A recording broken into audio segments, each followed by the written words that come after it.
July 2023, where Grant Park, Chicago, torrential rain, a street circuit nobody had ever raced, and a bloke from Auckland who'd never turned a lap in a cup car in his life. Shane van Gisbergen didn't just win that day, he humiliated an entire category, and the part that broke the American commentators' brains wasn't that he won. It was how calm he looked doing it.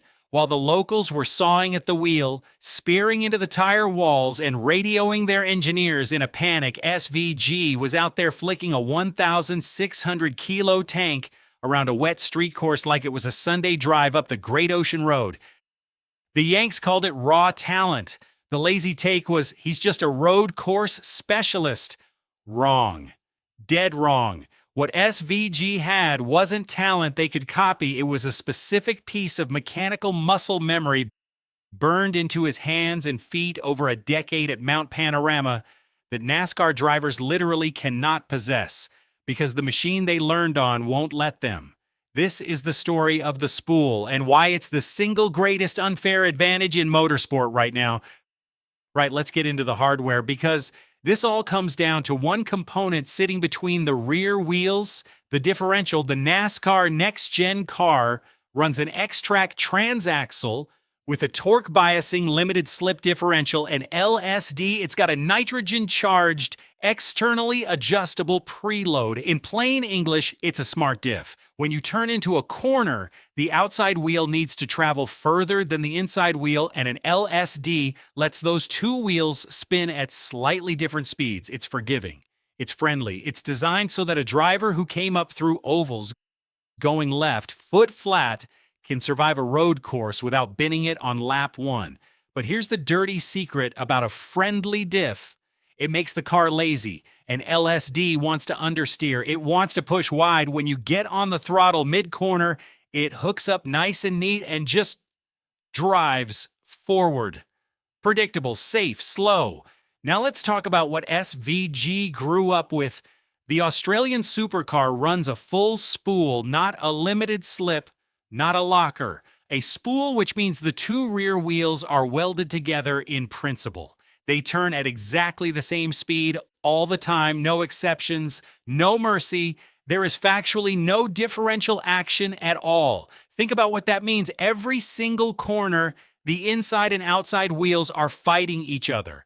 The car physically does not want to turn. It scrubs, it pushes, it drags itself through the apex, kicking and screaming. So here's your curiosity gap, and it's a good one.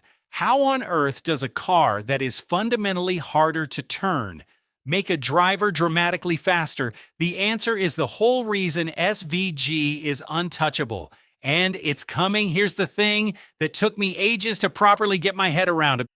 Because the spool won't turn the car for you, the Supercars driver has to turn the car using something else entirely.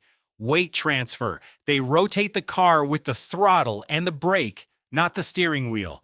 This is the secret. Watch SVG's feet, not his hands. Coming into a corner, he trail brakes deep. He keeps his left foot pressure on the brake well past the turn-in point. That shifts weight forward onto the nose, unloads the locked rear axle, and lets the back of the car step out and rotate. The spool that fought him on the way in now becomes a weapon.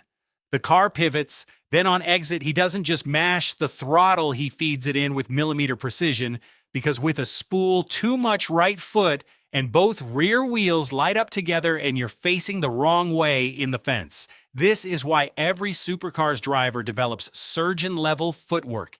The classic heel and toe blipping the throttle with the side of your foot while braking and downshifting isn't a party trick over there. It's survival. When your rear axle is locked solid, a clumsy downshift will lock the rears and spin you instantly. The engineering forces you to be smooth. So SVG didn't learn to be delicate with his inputs because he's a genius. He learned it because Mount Panorama would kill him if he didn't. A decade of driving a car that punishes every mistake builds a driver who simply doesn't make the mistakes anymore. That's the muscle memory. That's the thing you can't buy or fake, and now drop that driver into a NASCAR with a forgiving LSD, and suddenly he's playing the game on easy mode while everyone else is on nightmare difficulty. He's rotating the car with his feet on a diff that doesn't even need it. So he's carrying speed nobody else can find.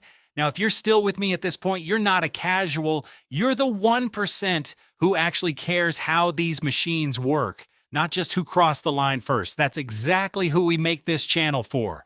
NASCAR Nation Decoded is where we pull the real Aussie and Kiwi racing engineering apart bolt by bolt. Hit subscribe and get in the inner circle because this stuff only gets deeper from here. Now here's where it gets spicy, and here's the bombshell.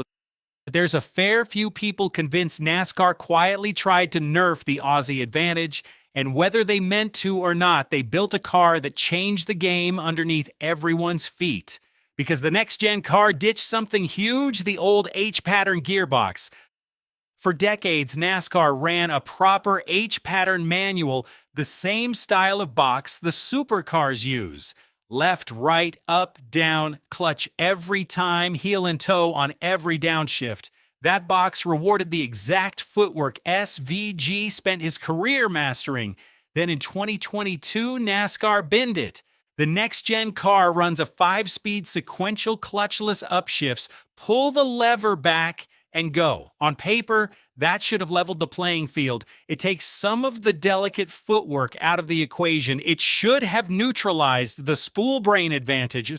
So why are the Aussies and Kiwis still miles ahead? Because the gearbox was never the real secret. It was the rotation, the trail braking, the weight transfer, the throttle discipline, and that transfers to any car, any gearbox, any diff. Change the shifter all you want. You can't unteach a bloke how to pivot a car on its nose. And it's not a one-off. Look at the invasion. Cam Waters rocks up and bags a podium in Xfinity on the road courses. Brodie Kostecki gets thrown in and is instantly on the pace. Will Brown gets a cup start and looks like he belongs.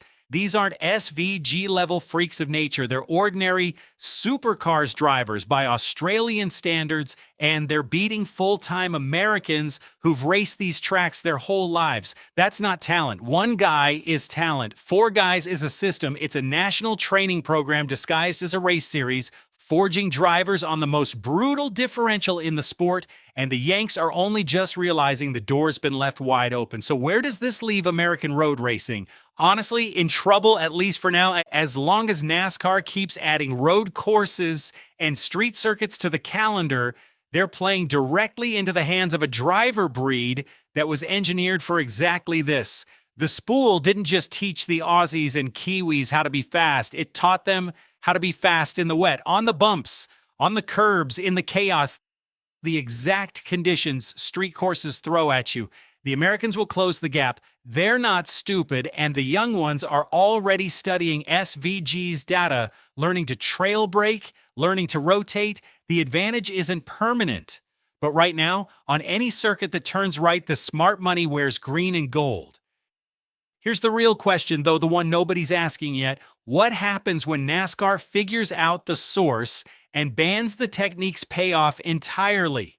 What happens when they spec a diff so locked down and standardized that footwork stops mattering at all? Do we lose the very thing that made SVG magic? If you reckon the Aussie invasion is just a fluke that's about to fizzle out, trust me, you need to watch our next breakdown on why NASCAR's road course calendar is about to double. And what that means for the Americans, it's a bloodbath waiting to happen.